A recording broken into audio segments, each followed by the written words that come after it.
Hello, everybody. If you don't know, this is an education and skills session from RealUtopia.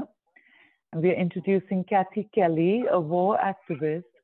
And she says her work has taken her to war zones and prisons.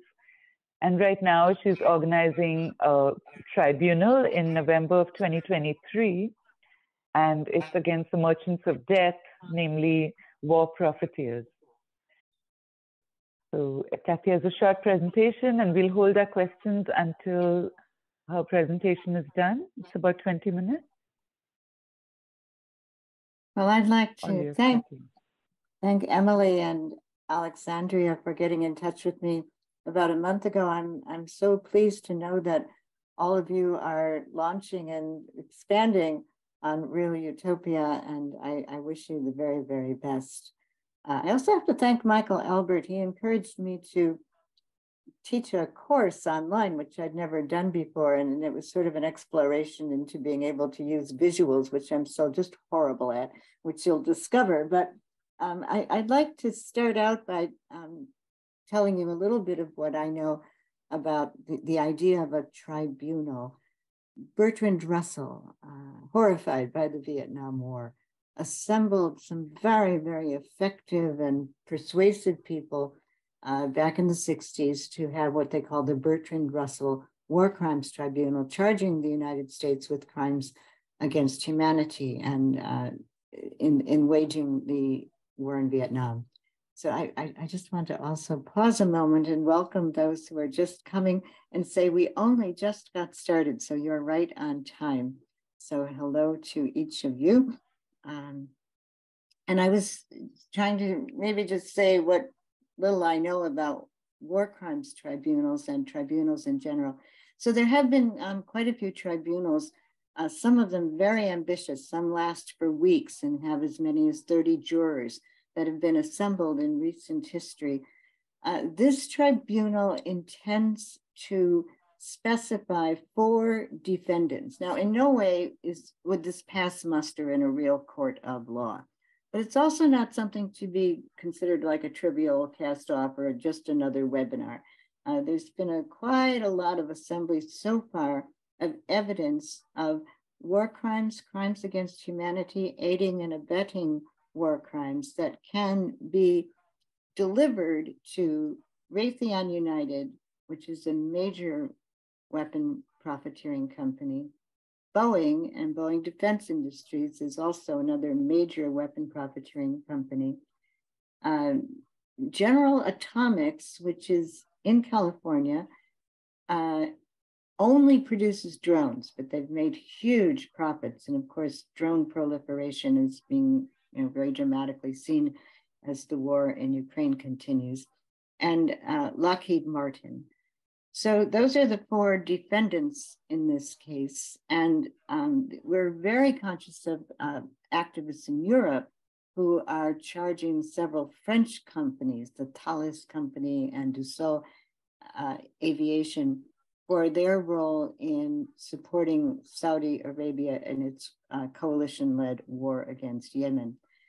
So I want to say a bit about what this idea of war crimes brings to mind. When people living in residential areas, civilians, are hit with an aerial attack, for instance, or when a hospital is attacked, for instance, or when a market is attacked.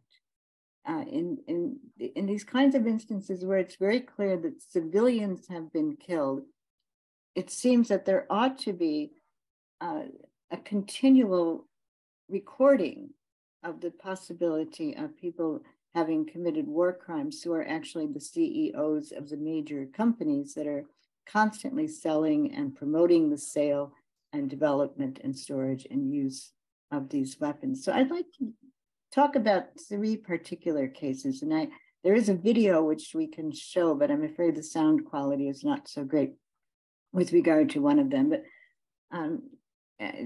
when Emily introduced me, I asked her if she could say that I was a peace activist who at times has gone to war zones and prisons. And it is true that I've been in quite a few war zones living alongside ordinary civilians, and that's been in Afghanistan, Gaza, Iraq, and Lebanon primarily. So I want to tell you about a situation that happened in October of 2015 in Afghanistan. In the province of Kunduz, there was very intense fighting going on between the Afghan Security Defense Forces, the Taliban, and the United States teamed up with the Afghan Security Defense Forces, but only the United States had aerial attack capacity. Médecins Sans Frontières, Doctors Without Borders, ran a hospital, which was just about the only hospital for miles and miles and miles in the Kunduz province. And the hospital was full, and they were treating many people, including many children. And a young man named Khalid Ahmed, he was a pharmacist. His mother had said, "Mom, do not go to that hospital today. It's too dangerous. Stay home with us." And he said, "Mom, who's going to treat the children?" So he went and he did his shift, and he was sleeping underneath in the basement section, and all of a sudden, huge explosions. And the hospital was being attacked. It was an aerial attack. It had to be a United States attack plane. And in fact, it was a C-113 transport plane outfitted with Bofors cannons and Gatling gun bullets and lobbing incendiary devices directly at the emergency room in the intensive care unit of this Doctors Without Borders, Médecins Sans Frontières hospital. And so the hospital authorities notified the United States. They called NATO, they called the UN. They said, "You're bombing a hospital." In 15-minute intervals, that bombing continued. The warplane would come back every 15 minutes and continue knowingly to hit a hospital. And Khalid Ahmed, he was very lucky in a way. He was terrified. And the security people said, dismantle your cell phone. That could actually draw an attack. And then they said, "Look, all we can tell you is run for it." And so he started running toward the front gate. He got hit by shrapnel in the back right before he reached the gate. He was losing blood so profusely that he thought he would possibly die. He tried to reassemble his cell phone with the one hand that was working and managed to call his family, because in Afghan tradition, if you think you're going to die, you tell your father you're sorry for anything you ever did to hurt him or the family. And so the father got the message, said, "Where are you?" And he said, "I'm at the first gate." And relatives came, picked up his broken and maimed body. And I did have a chance to interview him as he was recovering for many months in an Italian-run hospital in Kabul. And when my young friends had translated his story, he asked, "Well, who's she?" And they said, "Well, she's from the United States. She's like our grandmother." And then he said, "I have a question. Why would your people want to do this to us? We were only trying to help people."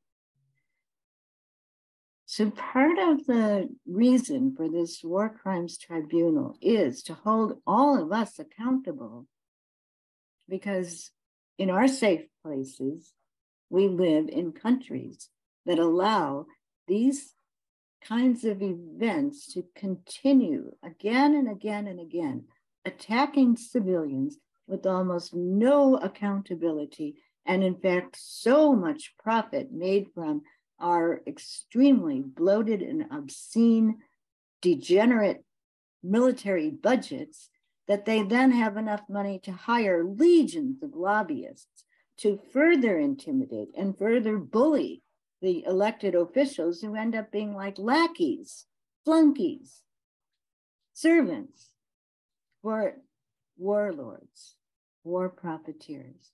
And it ought to be something that's brought before some measure of justice. There's almost no way that any court of justice in the United States would ever, entertain charging these companies. And so we're doing it as a group of civilians.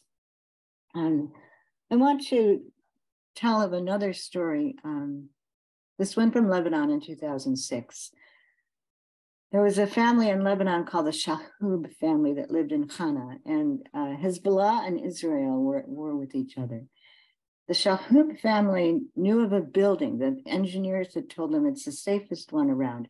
And so they would take their children there overnight and keep the kids safe overnight. And then the kids would come out and they'd go back to their families and have breakfast. And Condoleezza Rice, Secretary of State of the United States at the time, had told the Israelis, don't sign a ceasefire now. We can get you a Raytheon bunker buster. It's like a paveway missile that goes underground and explodes, and this will give you an upper hand. And so the building that was supposed to be safe wasn't safe. It was hit with the Raytheon bunker buster. 21 members of the Shahub family died. And I happened to be in their village, and we didn't mean to do it, but we walked into the funeral actually for people whose bodies had just been exhumed after the ceasefire was signed. And the mother, Mariam Shahub, I remember she was wearing a medical hood and a neck brace, and it was painful for her, but she pointed up in the sky and she asked us, didn't they know? Didn't they see my daughter? Zahra, does she come to me? I pick her up, I take her home every morning. And I honestly didn't know what she meant. Later, we figured out, oh, she meant the drones that could see up above what was going on down below. Well, some Irish activists from Derry went to Lebanon and they interviewed that woman and took the testimony back with them in preparation for a trial, because they went into the Raytheon facility in Derry. They occupied it, they opened up the windows, they pulled out the computers from wherever they were plugged in, and they dropped the computers out the window, crash, crash, crash, crash. And they did considerable damage to files. And so I thought, well, these people, they're not going to be acquitted, but they were. Using the necessity defense, they were acquitted on all charges. And not too much longer, Eamon McCann was reporting that Raytheon folded up and left Derry. So that's a pretty dramatic instance of civilians saying, you know, up with this, we are not going to put. The third story I want to tell, you could read it in the New York Times Magazine article by Jeffrey Stern, The Journey of an American Bomb from Arizona to a very remote village in Yemen called Arhab. And people in Arhab were facing drought, terrible drought. Their livestock were thirsting to death. They couldn't irrigate their crops. They needed to get water. So they did a collective thing. It's something like Michael Albert would have encouraged them to do. They pooled their resources. They tried to create as democratic a process as they could in terms of everybody being represented, even if they didn't all put the same amount of money in. And they bought a rig to dig. And a man named Fahd was kind of a mover and shaker in this. And so he was very, very nervous because they're digging and the weeks go by and there's no water and the rig broke down and it had to be repaired. And they're all starting to think, you know, we really borrowed money and gave from what we didn't have and this isn't working. And then finally they hit water. So there was great rejoicing in Arhab. And the celebration went on into the night. You know, there's no lights or anything. So when they finally broke up, Fahd was kind of stumbling in the dark, trying to make his way back to his own home. What they couldn't know was that hovering above was a Saudi warplane equipped with a missile created by Raytheon, one of these paveway missiles. And so the warplane pilot hit the button and the missile dropped out of the belly of the plane more or less and was dangling by a long fuse. And it was the size of a compact car. But when the fuse breaks, then the missile sort of comes to life. It sprouted out fins and it started hurtling with laser guided,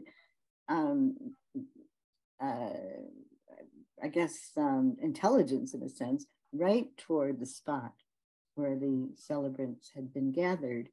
And so when the warhead, hit the ground, there was an explosion, the equivalent of 200 tons of TNT, and shards went flying, and they went flying at 8 times the speed of sound. So if you got hit by one of those, you might be decapitated, you could be disemboweled, you could have your body rearranged, be maimed. And Fahd was one of those who survived, but with many, many severe medical problems. So Jeffrey Stern from the New York Times, who pursued this story, was sitting next to Fahd, hearing Fahd's story. And at one point, Fahd has then told him that the next day the villagers came racing out to see what happened. And as they were recovering the body parts and realizing the enormity of what had happened, and of course the kids had gone running ahead of everybody, so their children, and then the warplanes came back and people are diving into the fields trying to escape, and dozens of people were massacred. And then Fahd took Jeffrey Stern's hand and he put it on his cheek and on his forehead. And Jeffrey Stern concluded his article saying he had traced the journey of a United States bomb from Arizona to a remote village in Yemen and found the pieces of it embedded in the face of a man who thought he had something to celebrate. So these are the kinds of criminal actions, it's the remembrance of the Reverend Dr. Martin Luther King this week. And Dr. King was so clear. We've got to try to see the humanity of our so-called enemy and see ourselves as we're seen by the so-called enemy. And if we see human beings in these various stories, then it's not so easy to just say, oh, well, things happen in times of war. Oh, Fenton's got his daughter with him. Hi. So I wanted to just offer those stories of things that happen in times of war and create great profits for the war profiteers. I'd like to try to share my screen just briefly. Uh-oh.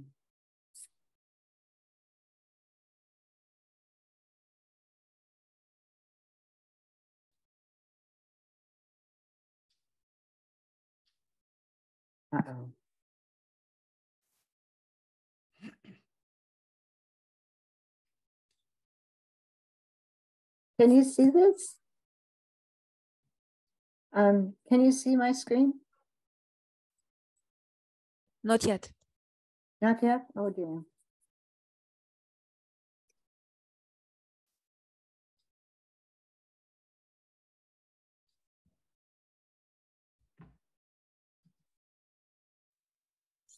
No, yes. Now you can? Okay.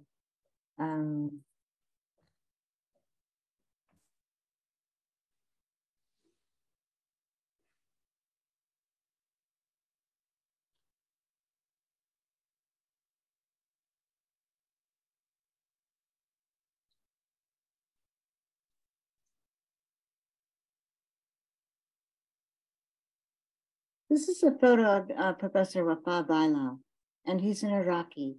And his brother Haj was killed in 2004. The brother was at a checkpoint, and just an aerial bomb hit the people at the checkpoint, and his brother was one of those who was killed. And so Wafa Bailal has become a professor. He was an art teacher in Chicago, and I had gotten to know him when he first came actually to New Mexico, to the United States. But after his brother was killed, he felt he had to keep doing artwork that would raise sensitivity about the consequences of these kinds of aerial attacks. So in this situation, the woman behind in the background is reading the names of 90,000 people who had been killed in Iraq by aerial attacks. And the tattoo artist has written the names of various Iraqi cities in the form of a map on Wafa Bailal's back. So at the top, you can see Arbil, and then further down, Kirkuk.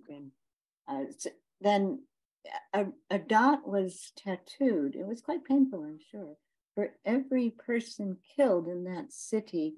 But the US soldiers that were killed are marked with visible dots. But as a symbol, the dots that represent Iraqis who were killed are invisible unless there's a special ultraviolet light used.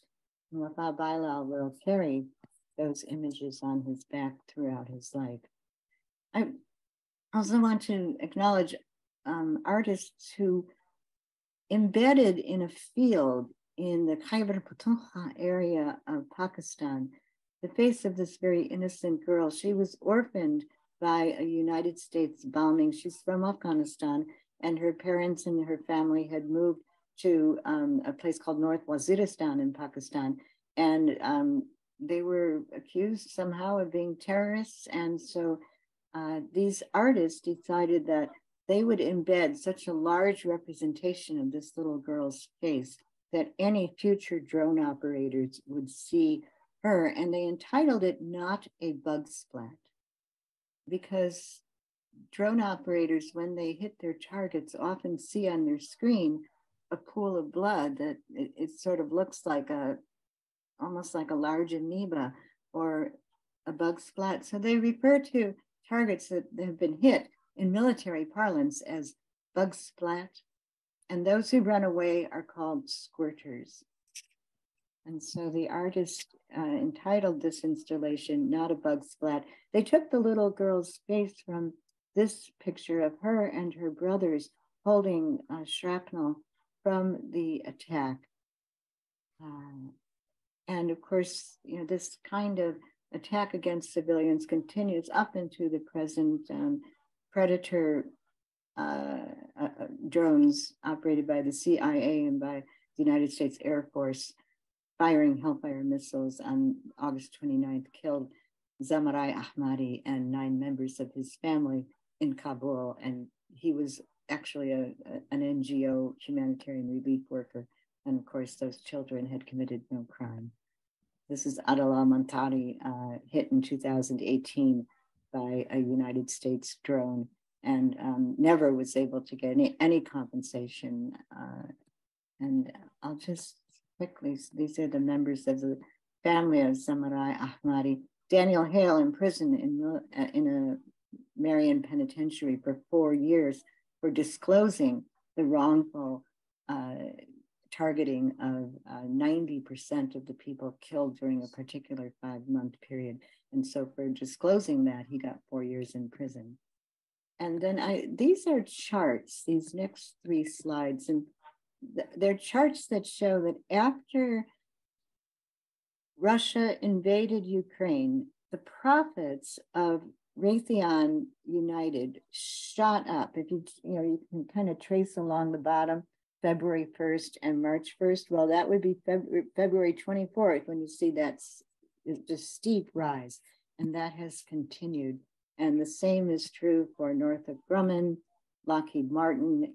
They all have been making great profits. And the CEO of Raytheon in particular, a guy named Hayes, he really greenwashes Raytheon's war making and celebrates how diverse the company is and how they help kids learn STEM research. And gee, you have to be involved in defense, but this doesn't defend us. In a time of ecological collapse, in a time of pandemic, in a time when there's so much nuclear weapon proliferation, it's insane to think that we're defended by these militarists and by utterly undermining the possibility of countries collaborating, of peoples collaborating to really defend ourselves in the face of ecological collapse. So these are degenerates that we are placing on trial.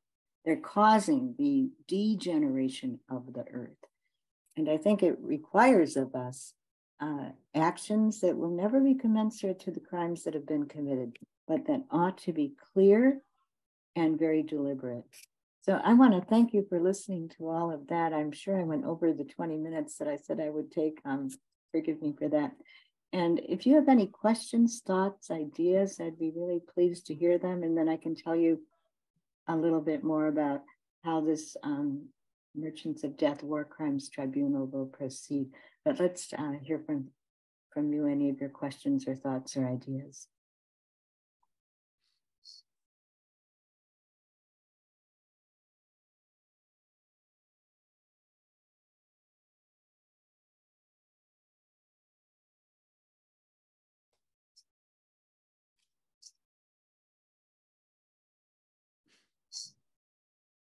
Emma.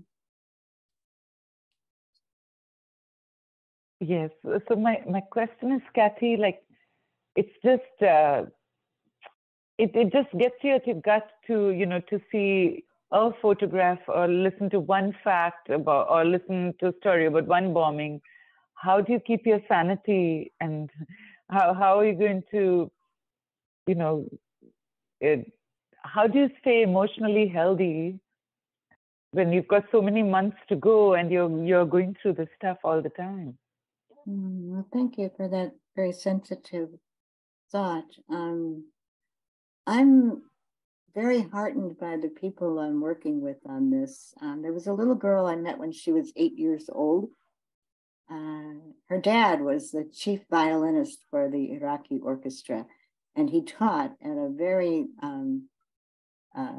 elite school, really, the Baghdad School of Folk Music and Ballet. And Sally was so proud of her father and happy to show the foreigner her school. And it was a good way to meet. Well, she is now a graduate of law school. She just passed the bar. And Sally Al-Ghazali from Iraq, living in the United States, is one of the main organizers for the Merchants of Death War Crimes Tribunal. And now we've asked her to step away from doing some of the organizing and become an actual juror, one of the panelists. We'll have probably between 8 and 12 panelists. And so Sally and Brad Wolf, whose articles you could routinely read now on Common Dreams, he's a former prosecutor who then became a dean, and now he's charging ahead with this. He's quite good. And Nick Mautern, who has been devoting his adult life to trying to end wars, and especially drone wars. So we four meet once a week. And then we're very much in touch with Bill Quigley and Marjorie Cohn and Ann Wright. And these are three people who have law degrees and have been giving us a great deal of guidance. I had called Michael Albert, gosh, it seems like quite a few months ago. And I said, do you think we could write to Noam Chomsky? And Michael helped us get in touch with Noam Chomsky. And he doesn't want to be directly involved in this, but he said he can be loosely associated. And he kind of gave a thumbs up. So once we got that from Cornel West and Richard Falk and a few other people, we sort of were in the position of saying, well, how could we not go ahead with this? But as far as keeping sanity, I have a great debt to children and teenagers who kind of keep me on a somewhat even keel, I think. I'm mostly in touch right now with youngsters I'd known when they were very young teens in Afghanistan, and they fled Afghanistan and they're living in Pakistan, and we're waiting and waiting and waiting to get visas for them to go to Portugal or possibly to Spain. But meeting with these young people and seeing how they've got their whole lives ahead of them, and their lives are on hold, they're terrified of being deported, their families are coping with starvation. And I think, my life is so secure relatively. At any time I've gone to a war zone, I've always gone in with that blue passport. And I know I can, go home. So, it seems to me there's just not an option to look away. And the mainstream media in Ukraine doesn't look away. I mean, they take people every night into a war zone and people see the consequences. But I think it's, to a certain extent, it's been a terrible dishonesty, because in war after war after war, there was an utter, outright, total refusal to look at the consequences. And so, if you do see some of those consequences, you are sort of charged with the responsibility to raise voices. And the voices that should be raised are the voices of the actual people who've been so harmed, bereaved, orphaned, displaced. Sometimes it's almost impossible to get to those voices. But our hope with the tribunal is that most of the evidence will be presented by people who themselves have survived these attacks. Now, sometimes, we might have to go to Jeffrey Stern, who wrote about Arhab, or Iona Craig, who wrote about Al-Ghayal in Yemen. But to whatever extent possible, we'd like to be hearing from the actual people. And it's difficult because people then go through secondary trauma, remembering what happened to them and their families. And then they understandably say, so is anybody going to offer us compensation? And that's a problem. We don't dare say to people, hey, we'll give you some money and then you testify. That would kind of wreck the whole process in a sense. But gosh, people get nothing from the Department of Defense or the Secretary of State or any United States entity. There is a group called Civic that tries to bring some relief to people who've been attacked in the form of monetary compensation, but there's very little of that going on.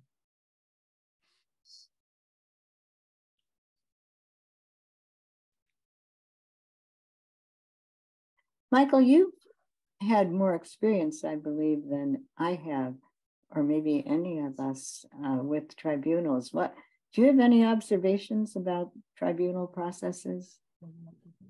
No, but while you were, I don't have more experience. Let's first clarify that. But I was wondering, is there any thought about trying to, I'm not sure of the efficacy of this or the desirability, but trying to link the tribunal to some sort of either charge or case or lawsuit, literally, against all the firms. That's starting to happen regarding global warming. There are people who are starting to actually sue firms for damage. And I just recently saw one that was being done around social media, which was really sort of shocking, but I can't remember where it was. It might have been Seattle. It was a lawsuit on behalf of the children and the damage done to children by social media. I don't know whether it would help or it would, but it might be a way to continue what you're doing. In other words, what you're doing generates all this information and feelings, but maybe it could be continued by that kind of a extension of it. Well, one of the things we're hoping is that when the jurors listen to all the testimony, that they'll then maybe take I was imagining a few weeks, and they'll write up a full report and they'll make recommendations. And what we're hoping is that they'll recommend just what you said, that lawsuits be undertaken, or maybe recommend a general strike, or maybe recommend that there be some kind of continued focus on the CEOs of these companies to hold, to provide the evidence, so that we don't see this as being like a one-off, but we think that the work of this tribunal would continue.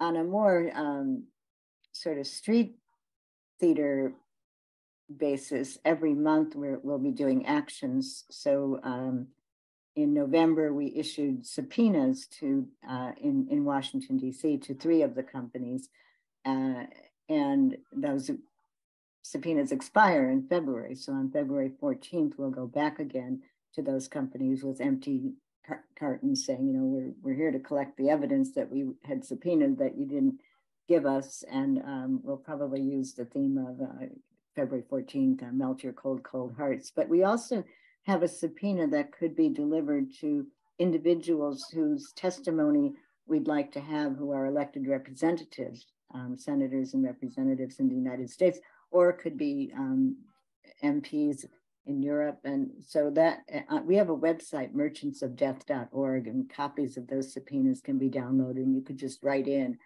whatever group you'd like to bring that subpoena to. And that this would all be preliminary to the War Crimes Tribunal. The other good news is we've got 3 very good student researchers who are pretty serious about helping to amass the considerable evidence that we need to get. So I see Lonnie's and Alexandria's hands up. Lonnie, could we hear from you first? Yeah, I kind of wanted to maybe add or expand to Michael's question. Outside of just lawsuits, as in maybe like, civil action, I was curious if you could take the findings, which would basically be evidence at that point, and you could refer this to any entity or country that would be able to take it to something like the ICC, because I'm taking for granted that at least some of these companies have to be considered technically multinational, even if they're based solely in the United States. And since the United States Supreme Court has deemed corporations to be legal people, I was curious if there's any legal way in any other, if another country where one of these companies does business or is also based, if that could be actually referred to the ICC or some type of judicial entity like that with this evidence. Thank you. Well, that is a recommendation we would expect the jurors will make, that these cases should be referred to the ICC.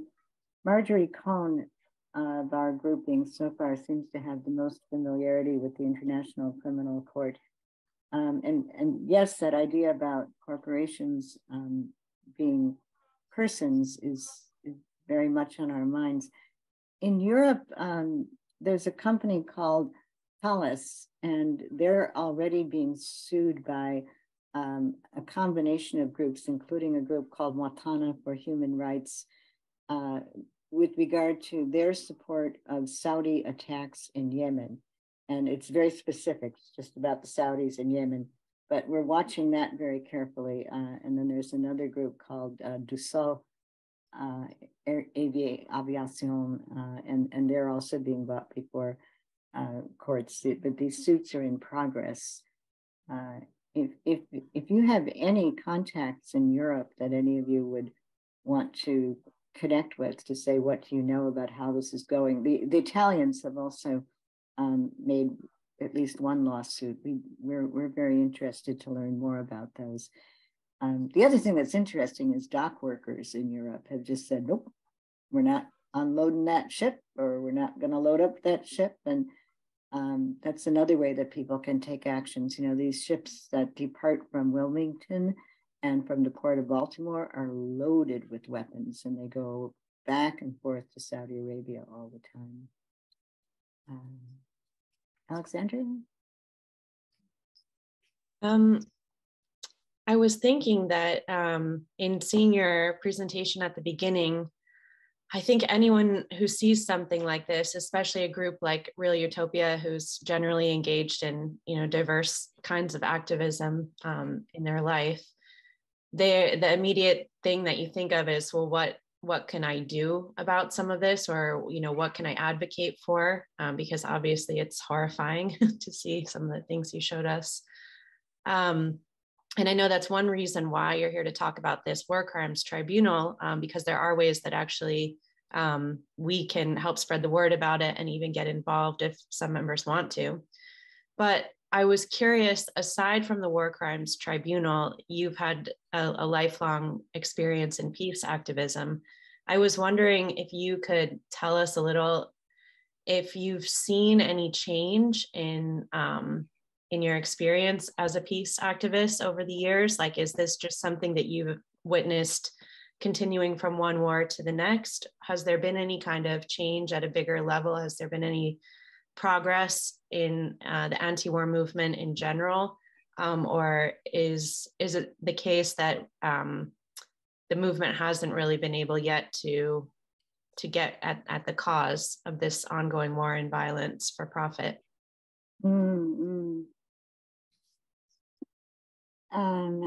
There's Fenton. Yeah. Fenton knows a filmmaker. His name is Eamon Cruden. I think I'm saying that name right.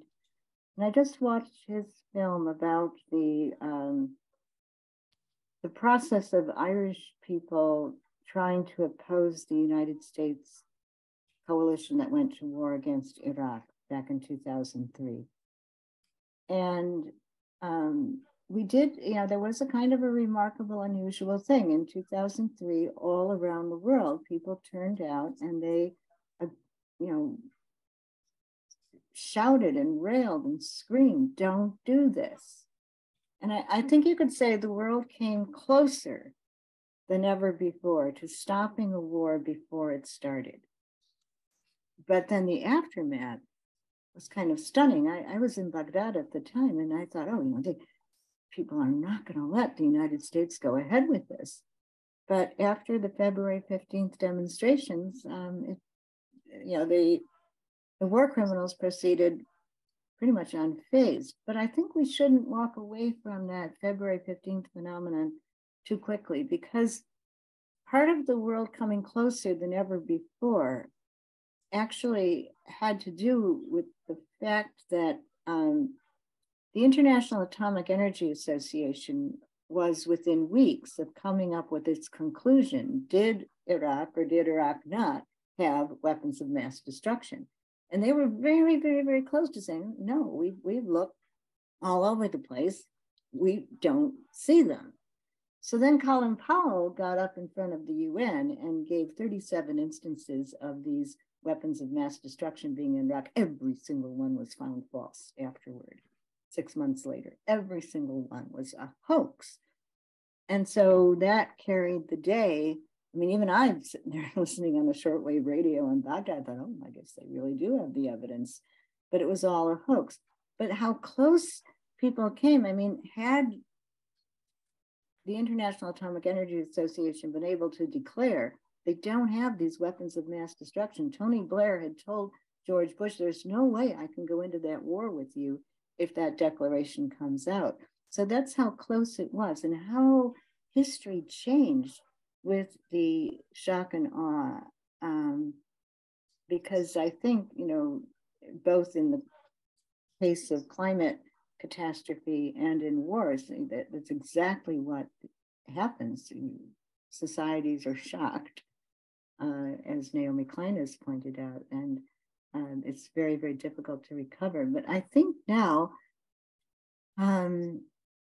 we are seeing that increasingly the countries that are most vulnerable to climate catastrophe and ecological collapse are often the countries wherein the war makers have been clobbering them as well. I think about West Asia, about Afghanistan and Iraq and Yemen and Gaza.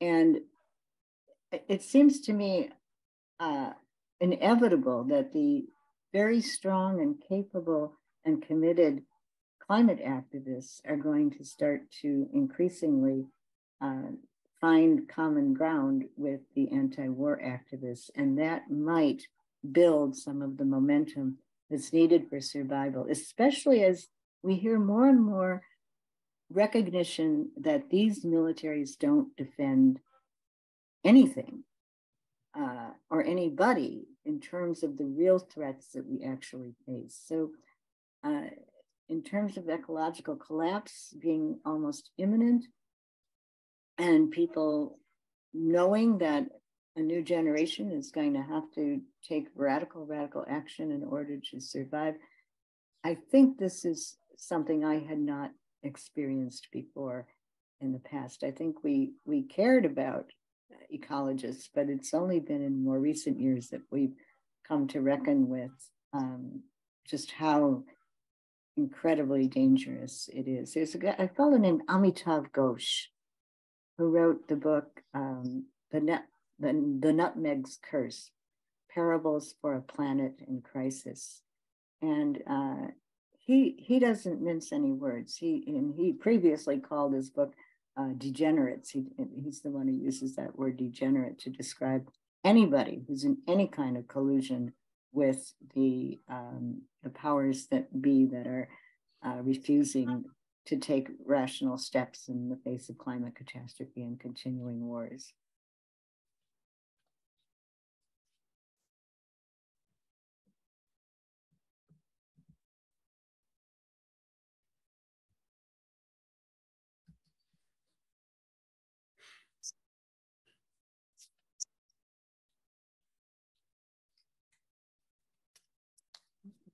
Michael? I'm wondering if the various people involved have thought at all about, in light of what you were just saying, have thought at all about having a positive as well as the critical condemnatory part of the tribunal, i.e., what these firms do when they stop doing weapons.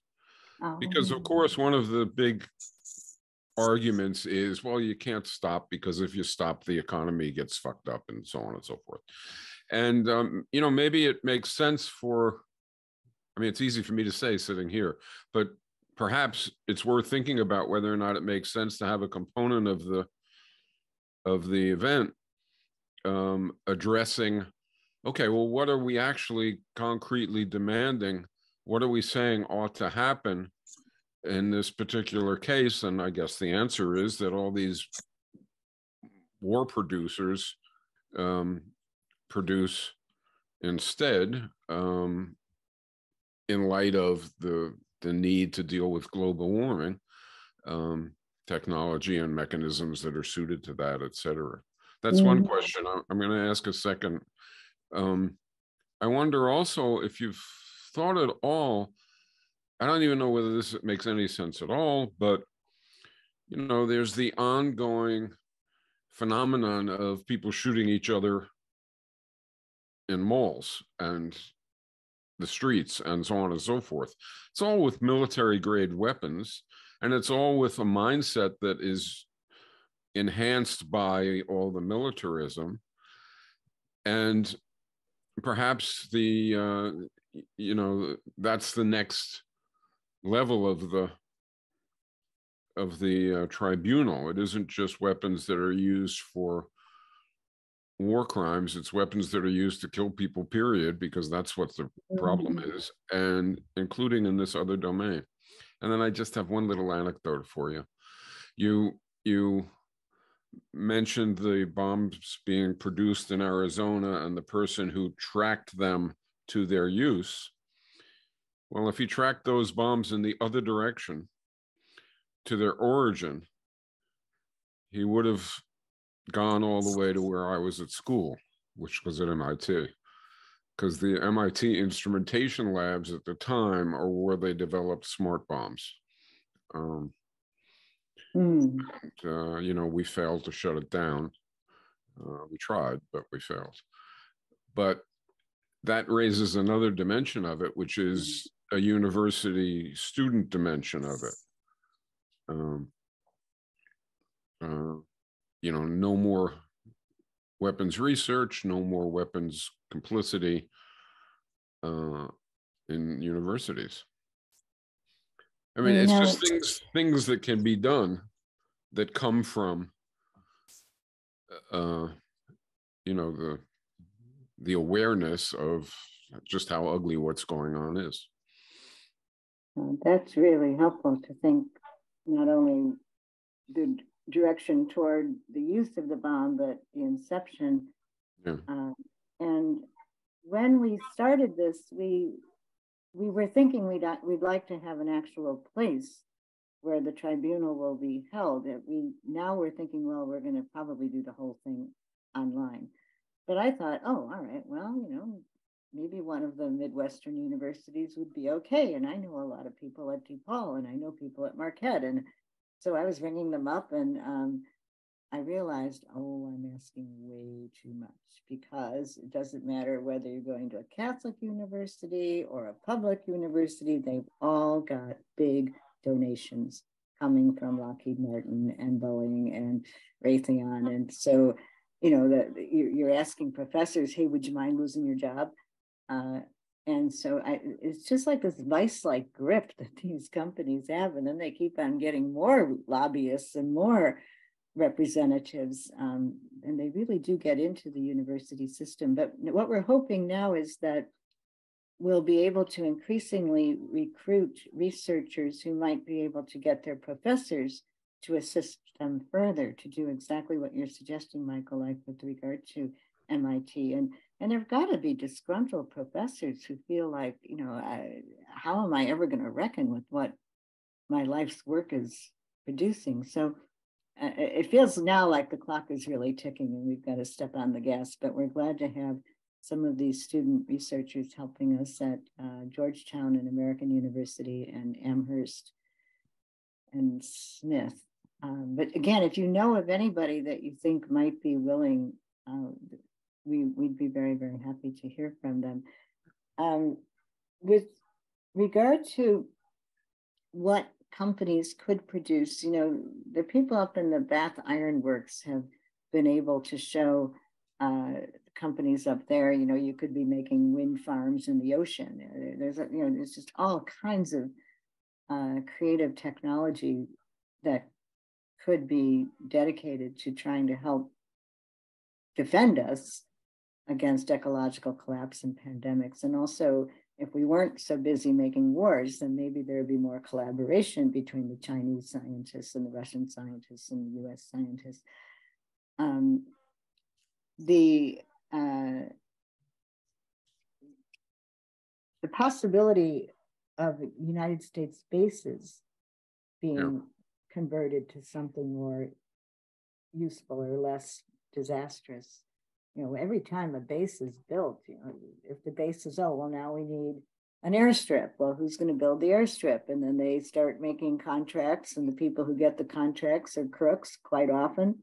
They're the biggest gangs in town. And then there's rivalry. It's a story that gets repeated again and again. It's like rope-a-dope. In order to service these bases, they end up being in touch with some of the people who themselves are the local warlords, and then that spirals out of control. And World Beyond War has a video of an online mapping project in which they've mapped 837 different bases, and then you can go,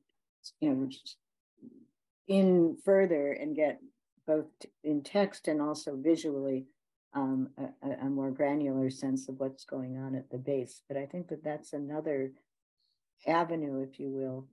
In mythology, there was the story of the Hydra, and every time that the Hydra developed in one face, if it was ruined, a new face came up, and that's how I see these faces of essentially racism that get focused all around the world, and then it, once you can dehumanize people and say, well, they're not really people who count, then people can just stack up all kinds of military equipment and even nuclear weapons to eliminate those people.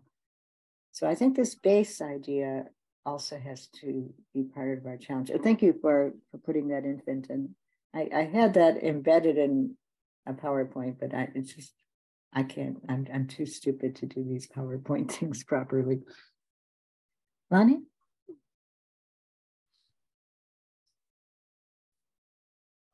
So again, this kind of goes to strategy and kind of adds and expands onto what you are talking about. And I'm not sure if this is a good idea. I'm just kind of throwing it out there. So you're kind of talking about all the assistance that is required to execute these types of operations, to have these bases, to for these major companies to be able to do all this stuff. And I'm curious if there's been any ideas about putting pressure on the so-called accomplice companies, because it's not just the Raytheons of the world. It's the multiple other entities that have to be in place for all these things to happen, and some of those may not have the types of resources or desire to fight these types of cases that might be brought against them, whereas the Raytheons of the world are lawyered up for the rest of time. And I was just curious if you could put that type of scare or hurt on the accomplices to these what you're going to be doing is proving crimes. whether that would make it more difficult for them to get that assistance in the future. And that might be a decent strategy. I'm not sure. I mean, it's a possibility it could backfire, if it got bad press, but so what? I mean, I guess what I'm thinking is that in the U.S. context, they always say when somebody files a lawsuit for liability, they sue everybody in the area code, right? And I know it takes a lot of resources to do lawsuits, but I wonder if it would be fruitful to start taking civil action against all the other people that could be connected to these actions. Wow.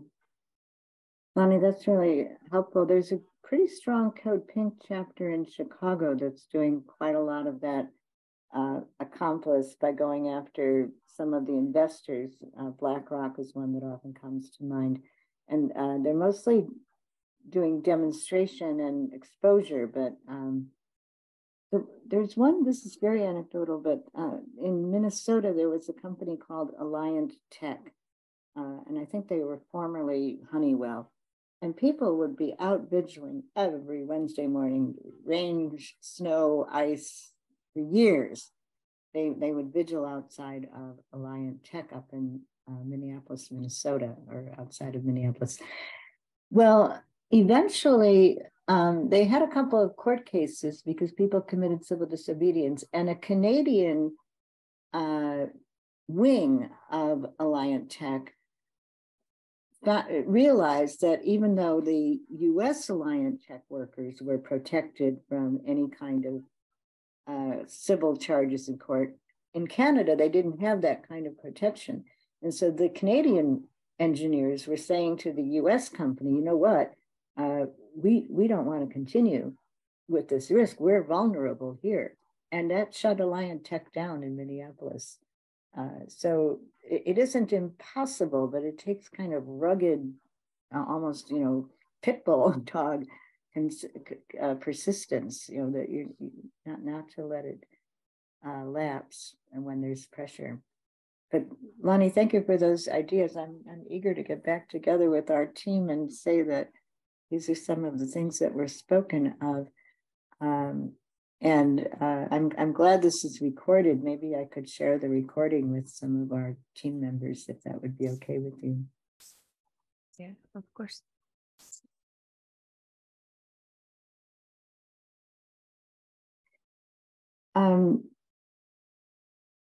So we're planning to do this mainly as an online presentation, and the dates initially in our mind were November 10th to the 13th. We wanted to leave the 11th alone because that's the day of Armistice, and a lot of people, we hope worldwide, will be doing Armistice Day actions. It might be that we'll, and actually, maybe you could give me your feedback on this. Some people have been saying to us, 3 days of people spending most of the day absorbing these proceedings is asking quite a lot. Maybe you want to tinker with your calendar. Another option would be to have 3 successive Saturdays, maybe, and then the panel jurors would take some weeks, and we'd get back in touch with everybody when they came up with their report. But I'd be interested in your thoughts about that. Altik and Ushka. Yeah, we were wondering, since it's going to be online, whether it would be done in such a way that it could be streamed, because we would like to organize kind of events, where people would come and listen to the evidence being given, and the proceedings. Yeah, that's exactly what we're hoping, that there will be watch parties within community groups and university groups and faith-based groups all over. We're also hoping that the outreach that we have so far, we've been putting up the videos of people who have been giving us a thumbs up, like Richard Bach. He's very interesting. He talks about overinvestment in militarism and how irrational it is. And Cornel West has given a very vigorous endorsement. So I'd like to see the Pope give us a video. It's not impossible. Maybe we'll be able to persuade Noam Chomsky to give us a few minutes also, but that would be part of the idea, to get people to be part of watch parties. And for live streaming, that's above my pay grade, but we'll, I'm sure, be involving some people who understand how to go about that.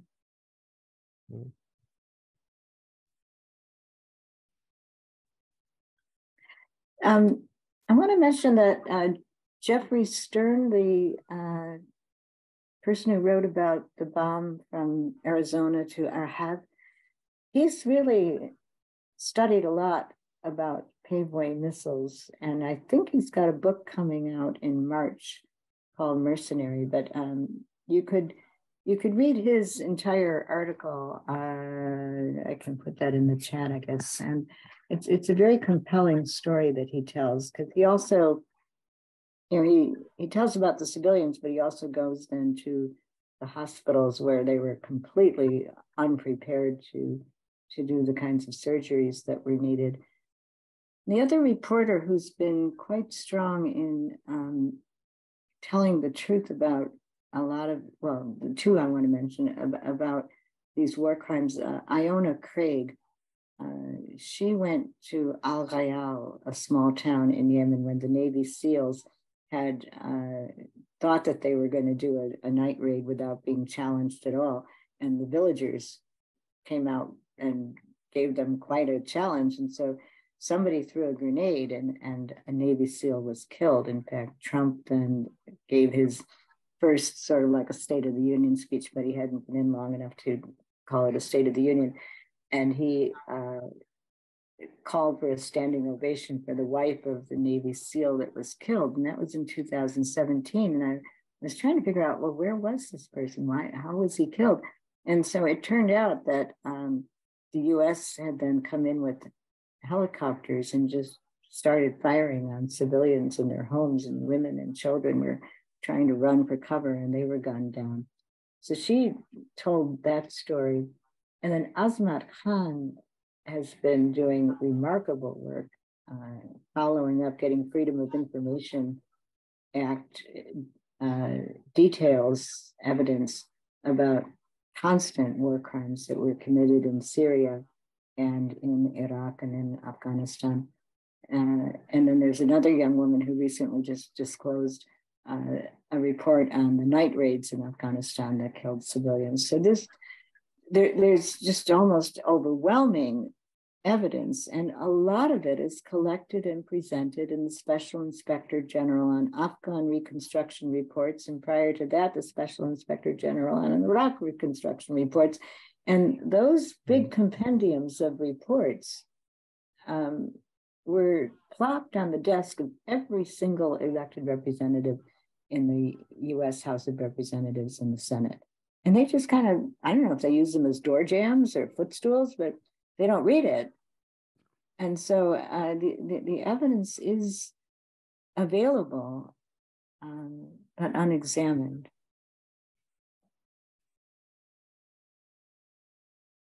And I'll just pull up.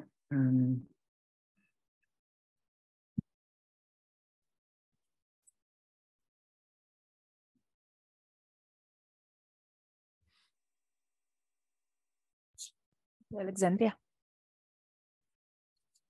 Kathy, you just made me think of something, the fact that this evidence is to an extent already out there in such a high amount, and people just don't read it, at least people in positions of power, or even people in the general public. It's easier just not to engage. And it's a shame. I know Eugene was here at the beginning. He's done some documentary film work, but I guess he had to leave. But I was wondering if you've had anyone in the group for the tribunal yet think of packaging it once you have the event and you have all this testimony as either a documentary or a short video presentation. I'm hoping that the event will be well attended, but I'm thinking that because you've done all this work, that a way that it could be accessible to lots of people, putting it in a video might Yeah, I know there's not a lack of evidence and stories out there, but people just don't engage with it. yeah, we've been in touch with two videographers who it seems are going to volunteer their skills, and so we'd like to see a documentary be created. And Marjorie Kahn has really insisted that we're going to have to make sure that there's ongoing documentation. But if you know of anybody that's interested in editing videos or creating videos, that would be another very needed component. There was, you can read quite a lot about the Bertrand Russell Tribunal and is a tribunal about Israel-Palestine. There's also a Belmarsh Tribunal coming up to expose the crimes that have been committed against Julian Assange, basically, and hopefully maybe that will help move toward his release. So thank you, Alexandria. That's helpful.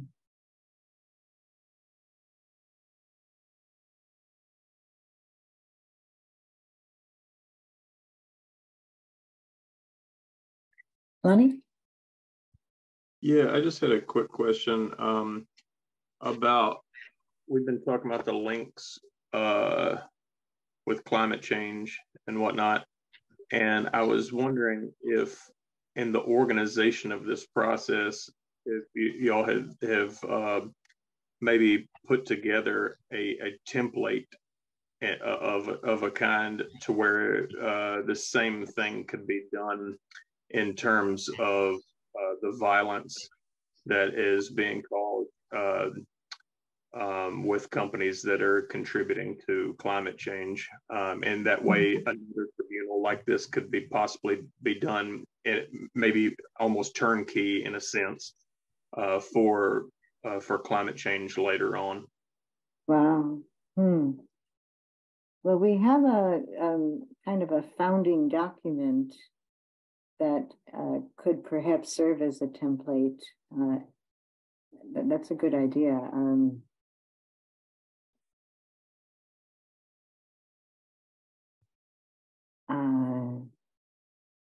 Or maybe at some point, there could be a joint pursuit of a tribunal with climate activists and anti-war activists coming together. This website, merchantsofdeath.org, has the founding document and then the next documents that have been important for us have been these subpoenas that we've issued. So you could go to that website and take a look at those.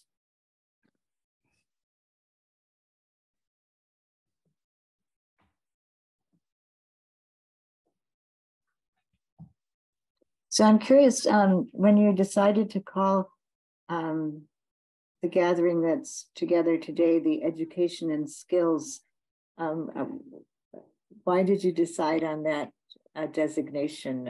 What kinds of skills were you thinking about?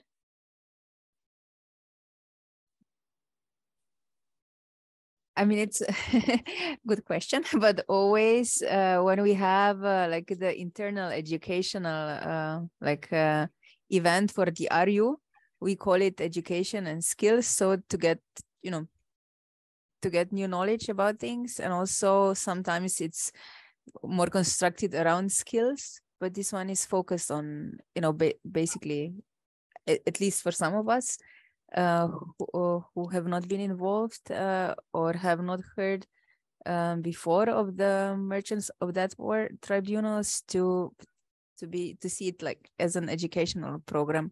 But yeah, I think now all of us are thinking, at least we were discussing how to make it, how to get involved, like in more or at all. Yeah. Thank you.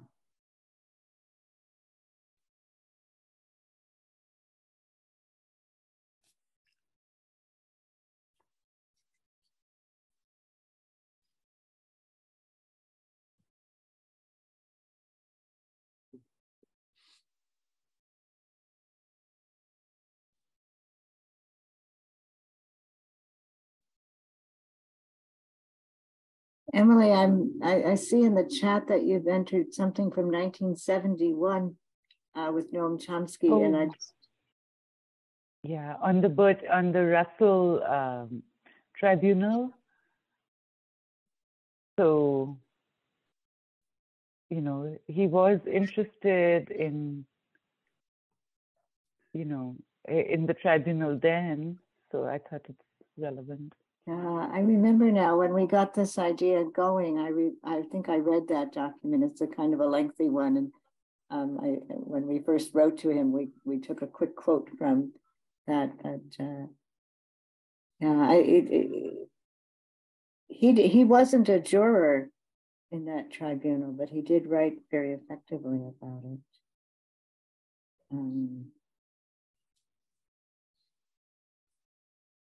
You know, the United States did learn a great deal from the Vietnam syndrome, and it was after the Vietnam War that they were very determined that they never again would let US people see body bags coming back to the United States, and that they would do their best to try and depict US wars as humanitarian wars, and that reporters wouldn't be independent of the military, they'd be embedded in the military. So I think the contribution of that tribunal was very, very important to set the record straight.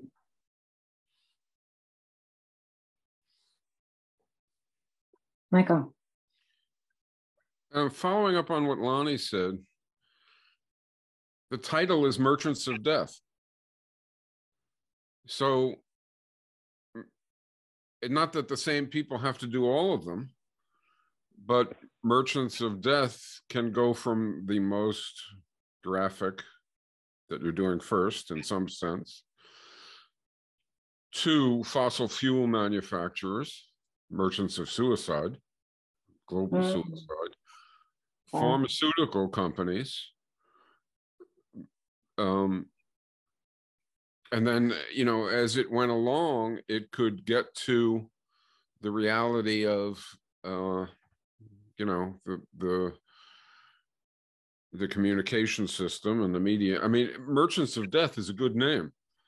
And it can allow you to link all this stuff together in some sense. See, the thing that strikes me is that the tribunal's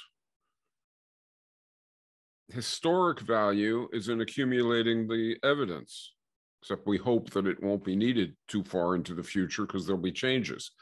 But its pragmatic value isn't convincing Congress people that they're doing something wrong, because by and large, that's like trying to get a tree to fly.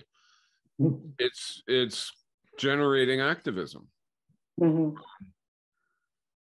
And if it's true that the biggest impediment to activism isn't thinking there is no problem, but is rather wondering what to do and how to link things and how to have an impact on the problem, then it seems like it would be good if that was part of what the tribunal generated. I'm not sure that's right. I always used to argue with Noam that he was creating weathermen or depression in his talks, because his talks would just be devastating. Now, the reality is he was also creating a shitload of activists, but I have a feeling he could have been creating a lot more if he was more diligent about what's to be done, you know, how to have an impact on linkages and so on. So I hate to make a suggestion that involves ever more work, but the idea is to win, and it's to my thinking that that's a crucial ingredient to have the thing have impact, you know, lasting and develop movements. Very, very helpful. Merchants of Suicide is interesting for the ecological. The what? Sorry? Merchants of Suicide is interesting. Do you have anything that comes to mind with regard to the pharmaceuticals right off the bat? Merchants of... Well, the fossil fuel companies literally are global suicides. So, I mean, it fits. Merchants of Death, merchants of addiction, the pharmaceutical companies.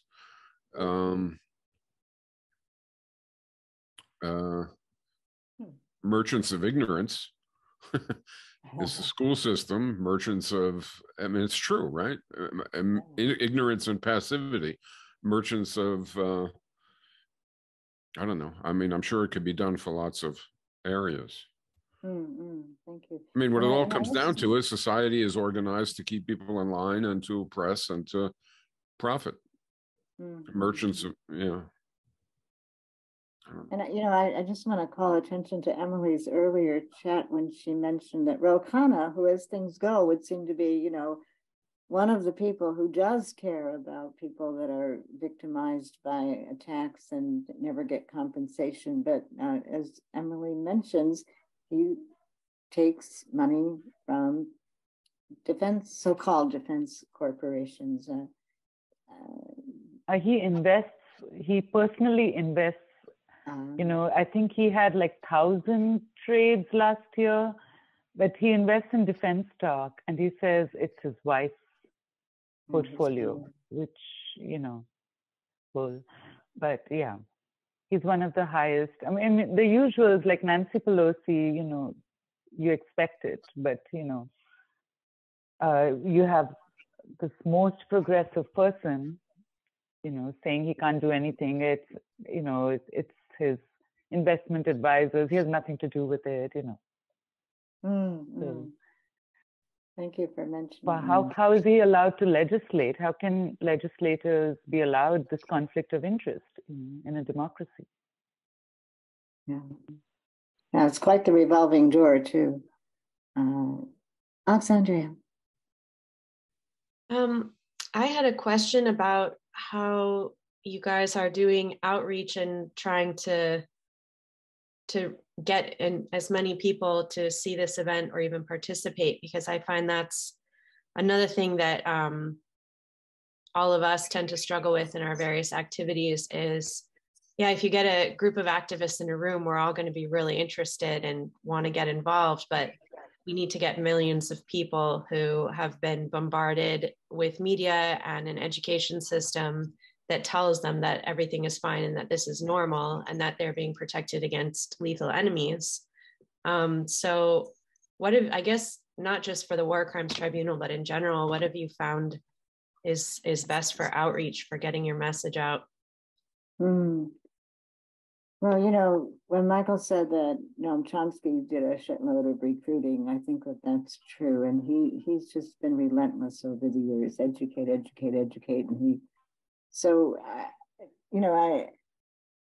I think that actions are educative. So it's always good to be undertaking actions.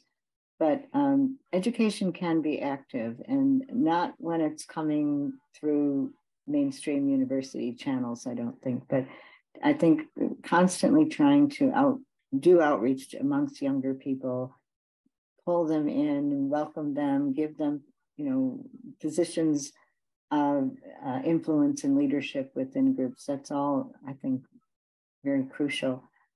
I feel like we're just, we're just beginning to, what would I say, scratch the tip of the iceberg in terms of the work that's needed to be done. And there's thousands of hours of work that will have to be done before November if this is going to have any kind of potential outreach. But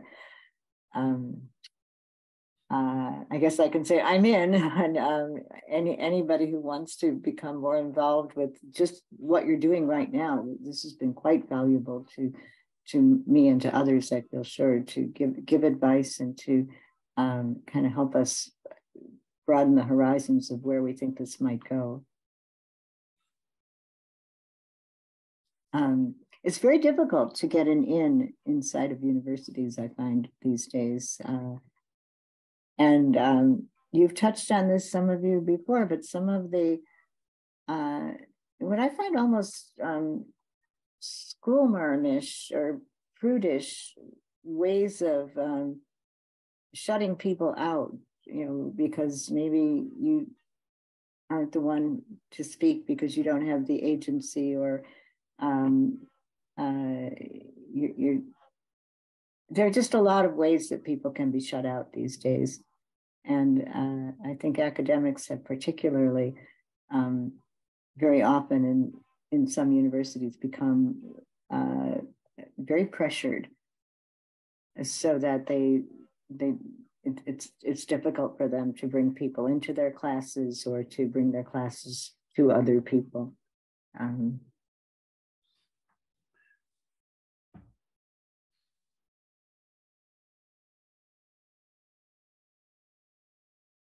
The other thing I think about is, a lot of people say, well, you can't do anything if you don't use social media effectively. And you have to get on TikTok and you have to become an influencer on TikTok and you have to understand the algorithms. So I just kind of have to hope that's not entirely true. But there are some groups that do it, that do the social media quite well, I think, and have a lot of energy for it. I know that's really important. So we'll try to do what we can.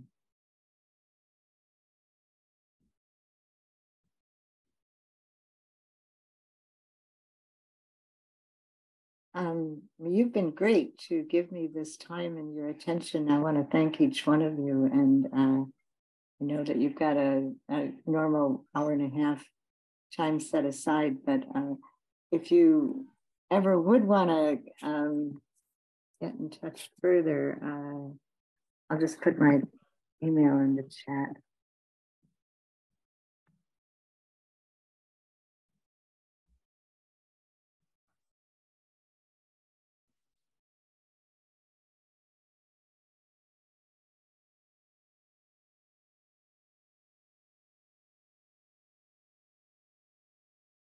There's some contact information.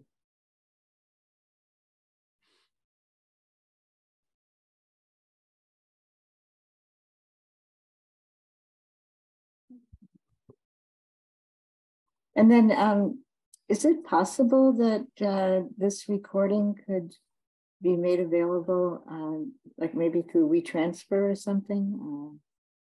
That would be really handy if I could share this with. Yeah, we will, if it's too big for WeTransfer, we will see, we will try to edit it. Oh, okay. We will ask an RU member to edit it and then we will send it to you. But if it's, we will try now, if it's not too big for WeTransfer, we can send it immediately. But otherwise, yeah, we will send it to you after editing. All right, thank you. Maybe just a quick word also, there's a group of people that meets weekly experimenting with the idea of an unarmed civilian protection presence at the Zaporizhia nuclear plant, which is now controlled by Russian authorities.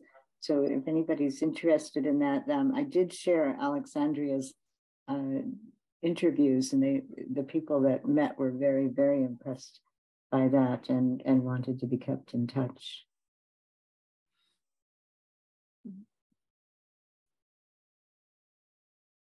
What are they in these meetings? What are they working on? Like, what resources do they need? Or it would be good to have more awareness of the people that were monitors in the past, the SMM group and the OCSE are the two acronyms that I have been seeing. And there were hundreds of people that were involved in monitoring any kinds of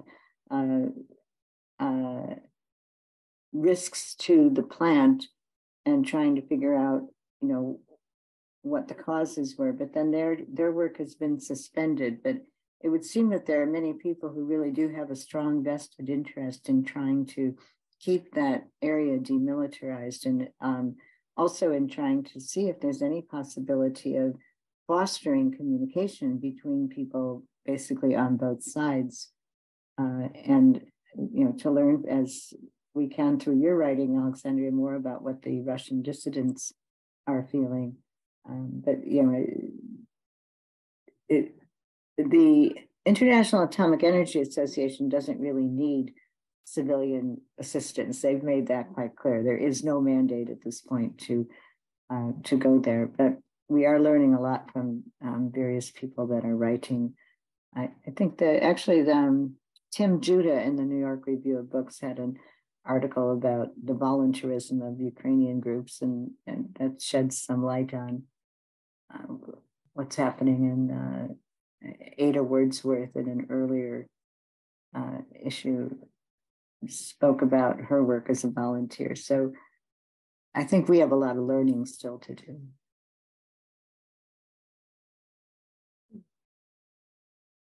Kathy, thank you very much. I Thank can you. speak for all that it was like really insightful and in times heartbreaking, but extremely important work that you do. So yeah, I think we will all think how to get involved in one way or another. So thank you very much. Well, thank you, and I wish you each all the best. Emily had wished us a happy new year, and it's off to a full tilt, but I certainly am glad to have met all of you today, and I look forward to remaining in touch. Thank you. Thank you. Thank you. Take care, everybody. Bye-bye. Thank Thank you so you. much. Bye. Bye.